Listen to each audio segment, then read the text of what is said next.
रहस्यमयी प्राचीन रास्ता है।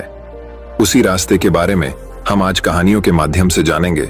तो बिना देर किए चलिए उन कहानियों की शुरुआत। पहली कहानी, एक साधु। एक जंगल में एक साधु बहुत सालों से तपस्या कर रहा था। वह एक पेड़ के नीचे बैठकर अपनी तपस्या में मग्न था। उस जगह पर पानी की बाढ़ आ जाती है। सारे लोग इधर से उधर भाग रहे थे और यह साधु अपनी तपस्या में मग्न थे। इन्हें पता नहीं था कि पानी की बाढ़ आ चुकी है। जब एक आदमी वहां से भाग रहा था तो उसने इस साधु को देखा और इन्हें सावधान किया कि पानी की बाढ़ आ चुकी है। सारे लोग यहां से भाग रहे हैं, आप भी यहां से चलो। तो उस साधु ने कहा कि तुम जाओ, मुझे भगवान बचा लेगा। कुछ देर के बाद पानी साधु के गले तक आ गया। तभी वहां से कुछ लोग नाव में बैठकर भाग रहे थे। उन्होंने जब साधु को देखा तो उनसे कहा कि आप हमारे साथ नाव में बैठ जाओ, वरना आप डूब जाएंगे। लेकिन साधु ने फिर से वही कहा कि तुम जाओ, मुझे भगवान बचा लेगा। और वह लोग भी वहां से नाव लेकर चले गए। थोड़ी देर के बाद जब पानी बढ़ने लगा तो वह साधु एक पेड़ पर चढ़ गए। तभी वहां से एक हेलीकॉप्टर गुजर रहा था जो लोगों को बचा रहा था।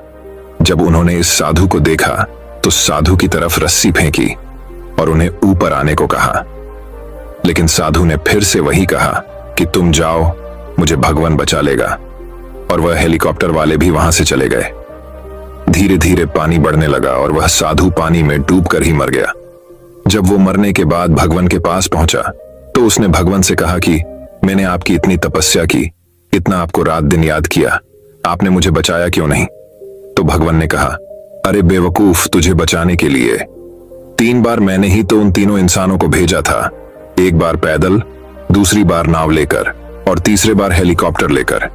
इस कहानी से हमें यह सीख मिलती है कि भगवान हमेशा किसी न किसी को जरिया बनाकर भेजते हैं हमारी मदद करने के लिए, लेकिन हम अपने घमंड में उन्हें पहचान नहीं पाते हैं और ऐसे मौके हाथ से गवा देते हैं।